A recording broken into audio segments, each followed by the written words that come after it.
मैंने ना कहीं पे एक कोट पढ़ा था, अगर हम दूसरे के इरिटेट करने पे, अगर हम दूसरे के गुस्से दिलाने पे अगर हम गुस्सा हो रहे हैं तो इसका मतलब है कमी उस दूसरे में नहीं है जो हमें गुस्सा दिला रहा है, कमी हमारे अंदर ही है कि हमारे अंदर एक ऐसी इनसिक्योरिटी बैठी हुई है जो दूसरे कुछ कहने पे बाहर आ जाती है। कितना बेहतरीन कोट था ये। उस वक्त मेरे को ये कोट तो समझ में आया नहीं, पर जैसे जैसे मैंने ज़िंदगी का एक्सपीरियंस लिया वैसे वैसे उस कोट को 100% हर जगह मैं अप्लाई अब कर सकता हूँ। तुम्हें कोई भी जितना छेड़ देता है, कोई भी तुम्हें कुछ बोल देता है, तुम्हें कोई भी अपनी मतलब वर्बली हर्ट कर देता है, एक तो होता है कि तुम्हारे शरीर पे किसी ने चोट दे दी हो,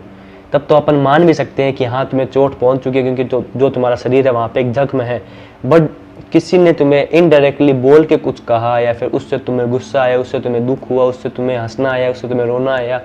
तो ये है कि तुम ऐसे दूसरे को मान रहे हो जिम्मेदार उस चीज़ के लिए, उसने मेरे साथ ऐसे किया तब जब मुझे गुस्सा हो रही है, बाकी भावनाएं आ रही है। बट रियलिटी में जाके अगर डीप अपनी जो फिलॉसफी है अंदर, दिमाग की साइकोलॉजी, उसमें जाके झांकोगे तो तुम्हें एक चीज़ समझ में आएगी, ये चीज़ें तुम्हारे अंदर ही है, ये कमी तुम्हारी ही है, तुम्हारे अंदर की चीज़ ऐसी है जो बाहर आ रही है बार बार। जैसे कि अगर किसी को एक बच्चे के रोने पे गुस्सा आता है कि अरे इतना क्यों रोता है, इसका मतलब ये है कि उस इंसान को खुद के अंदर ये देखने की जरूरत है कि वो रो रहा है तो मेरे को क्यों दिक्कत हो रही है। तुम कंट्रोल करना चाहते हो हर चीज़ को कि मेरे को हर टाइम शांति चाहिए और ये नहीं चाहिए, तो इसका मतलब तुम्हारा जो बिहेवियर है वो अंदर से कंट्रोलिंग है। इतना जब तुम डीप में जाके हर चीज़ की एनालिसिस करोगे तो तुम्हें अपनी जो कमियां हैं वो साक्षात दूर होनी स्टार्ट हो जाएगी। दूसरा मेरा दिमाग खाता, दूसरा बोल ही बोल रहा है, तुम क्यों इरिटेट हो रहे हो, बोल वो रहा है तो एनर्जी उसकी जा रही है, कुछ कह रहा है तो वो अपनी एनर्जी वेस्ट कर रहा है, तुम इरिटेट क्यों हो रहे हो, ये कोई नहीं सोचता है। और अगर कोई सोचने बैठ जाए कि मैं इरिटेट इसलिए हो रहा हूँ क्योंकि मैंने कहीं ना कहीं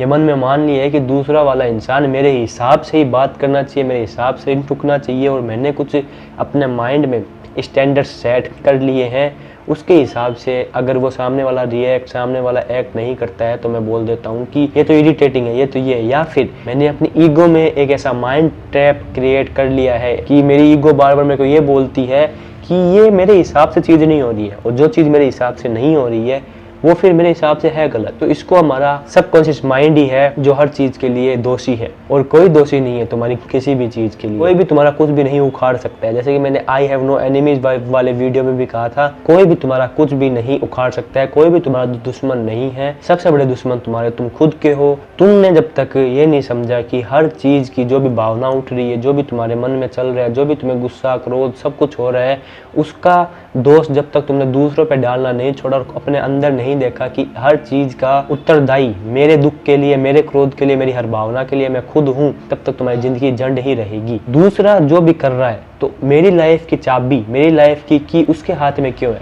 उसने ऐसा कुछ बोल दिया, मेरे को सही नहीं लगा तो मैंने रिएक्ट कर दिया, तो इसका मतलब क्या हुआ, कमी किस में हुई, कमी मेरे में हुई ना। सामने वाला अगर मेरे को ये बोल दे कि तेरा जो ब्लू हेयर है वो मेरे को बिल्कुल भी पसंद नहीं है, तो भाई इस लाइन का क्या सेंस बना, मेरे ना तो ब्लू हेयर है, और अगर मेरे ब्लू हेयर होते भी तो भी मेरे को तो अच्छे लगते हैं ना वो, इसलिए तो मैंने वो ब्लू हेयर खुद के सिर के ऊपर रख रखे हैं, तो दूसरा क्या बोले उससे मेरे को क्या फ़र्क पड़ता। तो इसका मतलब यही है कि हम ही हर चीज़ को मीनिंग देते हैं, देने वाले, और अगर वो चीज़ सही भी है तो हमें उससे फ़र्क कितना ही पड़ना चाहिए। तो क्या इसका मतलब ये है कि हम फिर कुछ बोले ही ना, अगर सामने वाला कुछ करे तो हमें फ़र्क ही नहीं पड़ना चाहिए। देखो अगर वो बात तुम्हें बोली जा रही है या फिर तुम्हें परेशान करने के लिए बोली जा रही है, या फिर तुम्हें अपने कठपुतली बनाने के लिए बोली जा रही है कि मैं जो भी करूँगा उसके हिसाब से रिएक्ट कर देगा, तो क्या ही मतलब उस बात करने का। तो बट अगर बात ऐसी है कि तुम्हें बात पे बात बोलनी है, कोई अगर ऐसी बात है जो वो बात गलत है, जो तुम्हें पॉइंट आउट करनी है, मतलब तुम्हारा उस बात से कुछ भी गया नहीं है बट वो बात ऐसी है जो बात सही नहीं है, तो वहाँ पे तुम बड़े हल्के मिजाज से बात कर सकते हो और एक पॉइंट उठा सकते हो कि जो तुम ये बोल रहे हो उसमें क्या लॉजिक है, उसमें क्या ये बात है। मतलब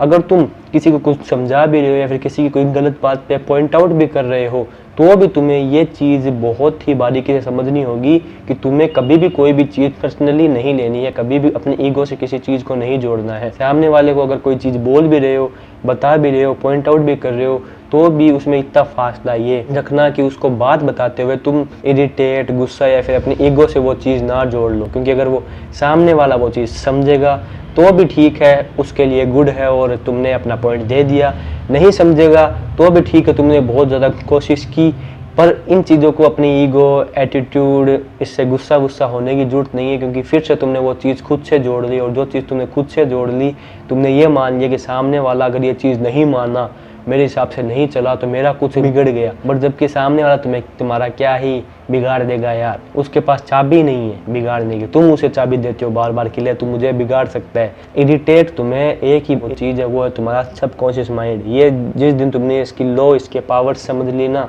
कैसे दूसरा सामने वाला इंसान अपने हिसाब से तुमको यूज़ करता है, वैसे तुम जान जाओगे कि कोई तुम्हारा कुछ भी नहीं बिगाड़ सकता, बस तुम्हारा माइंड या फिर तुम खुद की वाट लगा रहे हो। और ऐसा नहीं है ये एक दिन में ही आ जाएगा समझ में, इसकी निरंतर अभ्यास, निरंतर प्रैक्टिस करनी पड़ेगी। बोली से या फिर बिना तुम्हें हाथ लगाए कोई भी तुम्हारा कुछ भी नहीं बिगाड़ सकता है। ये बस माइंड का खेल है। जिसने इस माइंड को जीत लिया, जिसने इस माइंड को कंट्रोल करना जीत लिया, उतना ही वो आगे बढ़ना स्टार्ट हो जाएगा। बस उसके लिए तुम्हें खुद के अंदर झांकते रहना पड़ेगा और खुद को देखते रहना पड़ेगा कि तुम ना दूसरों के द्वारा बोली गई वो बात हो, ना तुम्हारा माइंड हो, ना तो तुम ये फालतू चीज़ें हो, तुम इन सब से परे हो जिसका कोई भी कुछ नहीं बिगाड़ सकता है। तुम्हें क्या रिएक्शन लेके आना है, तुम्हें गुस्सा भी करना है, तुम्हें खुशी भी होना है, तुम्हें दुख भी होना है, उसका कंट्रोल तुम्हारे खुद के हाथ में ही होना चाहिए, ना कि दूसरे ने कुछ ऐसा किया उस पर तुम रिएक्ट कर रहे हो। उस पर तुम रिएक्ट भी कर रहे हो तो उसकी चाबी भी तुम्हारे हाथ में होनी चाहिए कि अब मुझे क्या रिएक्ट करना है। But you have to wisely choose how you have to react and why you have to react on things. तो आई होप तुम्हें चीज़ें समझ में आई होगी। अपने दिमाग में अपनी चीज़ों को अपने अंदर झांकते रहो और एक ऐसे इंसान बनते रहो जो भी कर रहा है उसका कंट्रोल खुद के ऊपर है। कोई भी ऐसी बात ना हो जाए कि अल्ले ये मैंने कैसे कर दी, बाद में सोच के बैठो माथा पीटो कि ये मैंने क्यों कर दिया, ये तो मेरे को नहीं करना चाहिए था। हर चीज़ को पूरे कंसंट्रेशन में करो, पूरे ध्यान में करो। मिलता हूँ अगली वीडियो में, तब तक के लिए मस्त रहो, व्यस्त रहो, ऐसे देखते रहो, मजे में रहो और बाय।